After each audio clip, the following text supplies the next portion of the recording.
নমস্কার বন্ধুরা, রুমার সাথে ভিলেজ ফুডে আপনাদের সবাইকে স্বাগতম। দেখুন কত রোদ বেরিয়েছে আর প্রচুর গরম পড়ে গেছে, আর এই গরমে স্বাস্থ্যকর রেসিপি খেতে কার না ভালো লাগে বলুন। আজ আমি সেই রকমই একটা স্বাস্থ্যকর রেসিপি নিয়ে আপনাদের কাছে চলে এসেছি। দেখুন আমি একবারে টাটকা ঝিঙে নিয়েছি, আর এই ঝিঙে দিয়ে নদীর যে ছোট ঘুষা হয় সেই ছোট ঘুষা নিয়েছি, আর এই ঘুষো দিয়ে চিংড়ি মাছের একটা স্বাস্থ্যকর রেসিপি আপনাদের কাছে শেয়ার করব।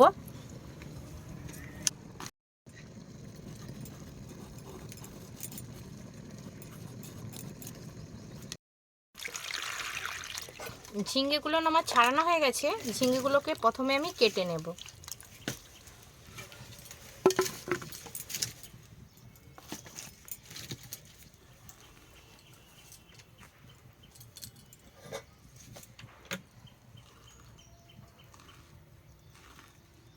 ঝিঙেগুলোকে আমি এইরকম ভাবে কেটে নিচ্ছি।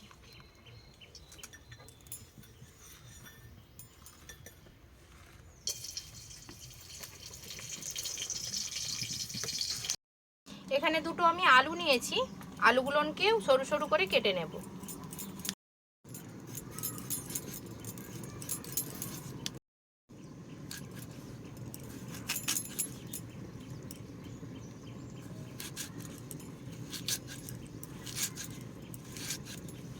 আলুগুলো এইভাবে আমি সরু সরু করে কেটে নিয়েছি। আলুগুলো আমি সব কেটে নিয়েছি, এবারে ধুয়ে তুলে নেব। আপনারা চাইলে আলু নাও দিতে পারেন, শুধু ঝিঙে দিয়েও করা যায়। বন্ধুরা দেখুন মাছগুলো আমি বেছে নেব, আর মাছগুলো কত সুন্দর দেখতেই পাচ্ছেন। আর এই নদীর এই ঘুষোগুলো খুব সুন্দর লাগে, যেই সবজিতেই দেয় না কেন খুব ভালো লাগে খেতে। আমি এবারে এই নিচগুলো শুধু টুকে নিলেই হবে, এই ঘুষোর আর কিছু বাছার নেই। ঠিক আছে, ঘুষা মাছগুলো আমার ছাড়ানো হয়ে গেছে, এবারে তুলে ধুয়ে নেব খুব ভালো করে, তারপরে ফিরে আসছি।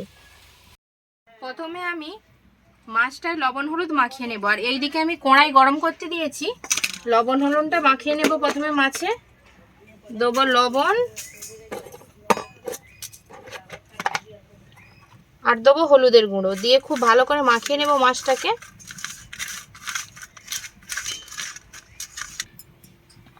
কড়াইটা আমার গরম হয়ে গেছে, আমি সরিষার তেল দিয়ে দিচ্ছি, দিয়ে প্রথমে মাছটাকে ভেজে নেব।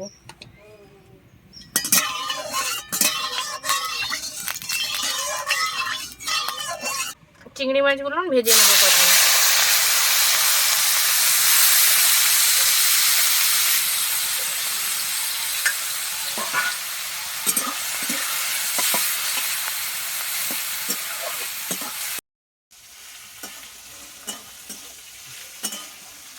বন্ধুরা আমার এখানে মাছটি ভাজা হয়ে গেছে, আমি এবারে মাছটিকে তুলে নেব তেল ঝাড়িয়ে।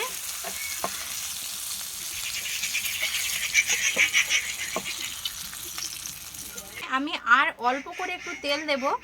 এই স্বাস্থ্যকর রেসিপিতে খুব বেশি তেল দেওয়ার দরকার নেই।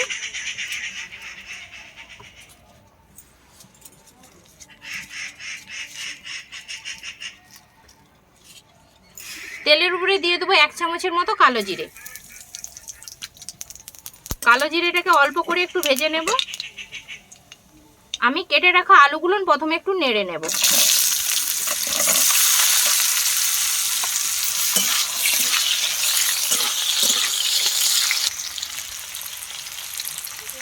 আলুয়ে দিয়ে দেব অল্প করে একটু লবণ আর একটু হলুদের গুঁড়ো, দিয়ে আলুটাকে একটু লাল লাল করে ভেজে নেব।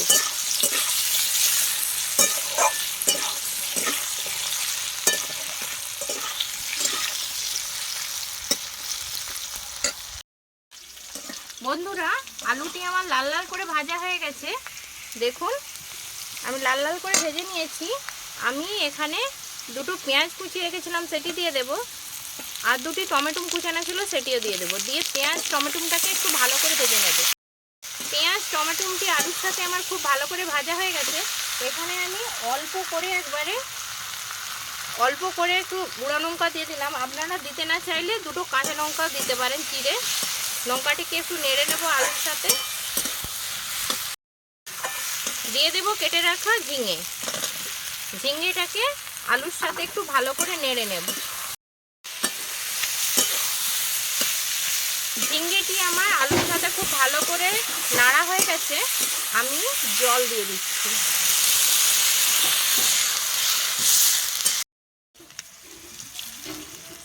ঝিঙ্গেটিকে খুব ভালো করে সেদ্ধ করে নেব। এর ফাঁকে এখানে আমি 2 চামচ পোস্ত বাটা নিয়েছি, শুধু পোস্তই নিয়েছি। আর এই স্বাস্থ্যকর রেসিপির জন্য আপনারা পোস্তটাই ব্যবহার করবেন। এই রকম গরমের দিনে অবশ্যই এই রকম স্বাস্থ্যকর রেসিপি বানিয়ে খাবেন। আমি এখানে ঝিঙে দিয়ে বানাচ্ছি, আপনারা পটল দিয়েও বানিয়ে নিতে পারেন। আর এর জন্য শুধু মশলা হিসেবে আপনারা পোস্তটাই ব্যবহার করবেন।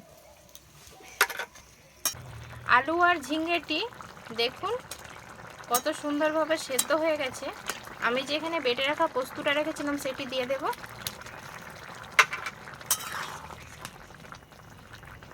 দিয়ে খুব ভালোভাবে মিলিয়ে নেব।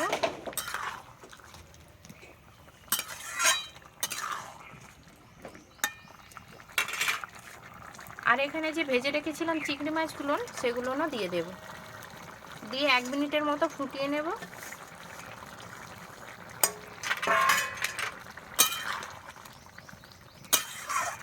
আমি পোস্ত দিয়ে 2 মিনিট ফুটিয়ে নিয়েছি। এখানে আমি 1 চামচের মতো উপর থেকে সরিষার তেল দিয়ে দিচ্ছি। দিয়ে অল্প করে একটু ফুটিয়ে নিলেই তাহলে আমার ঝিঙের স্বাস্থ্যকর রেসিপিটি আমার হয়ে গেল। আর অল্প মশলায় আপনারা এইভাবেই বানিয়ে খাবেন, অন্য কিছু আর কিছুই লাগবে না, শুধু এই ঝিঙের এই সবজিটা দিয়ে খাওয়া হয়ে যাবে। আমার হয়ে গেল রেসিপিটি, আমি এবারে নামিয়ে নিচ্ছি।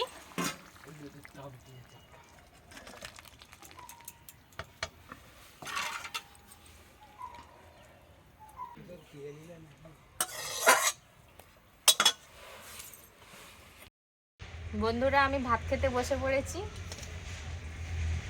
আর সবজিটা এত সুন্দর কালার হয়েছে,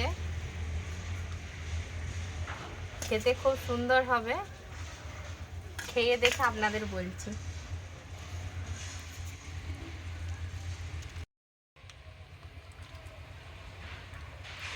সত্যি অসাধারণ লাগছে। ঝিঙেটা এত মিষ্টি, আর তার সঙ্গে পড়েছে চিংড়ি মাছ। চিংড়ি মাছটাও মিষ্টি, এবার খুব সুন্দর লাগছে খেতে। সারা মাস এই রকম সবজি দিয়ে ভাত খাওয়া হয়ে যাবে। আর এই গরমে এই রকম স্বাস্থ্যকর রেসিপি অবশ্যই খাবেন। তেল মশলা বেশি খেলে শরীরটা খারাপ করবে। অবশ্যই এইভাবে একবার রান্না করে খেয়ে দেখবেন, খুব সুন্দর লাগে খেতে। যদি রেসিপিটা ভালো লাগে থাকে অবশ্যই লাইক কমেন্ট শেয়ার করবেন। আর যারা আমার নতুন বন্ধু প্লিজ সাবস্ক্রাইব করে পাশে থাকা বেল আইকনটি অবশ্যই প্রেস করবেন। আর এই রকম রেসিপি করে অবশ্যই খাবেন, একবারে দারুণ সুন্দর খেতে। শুধু এই ঝিঙে চিংড়ির রেসিপি দিয়েই খাওয়া হয়ে যাবে। খুব কম তেল মশলায় আপনারা বানিয়ে খেতে পারেন, এমনকি রোগীর দিকেও এই রেসিপি করে দেয়া যায়।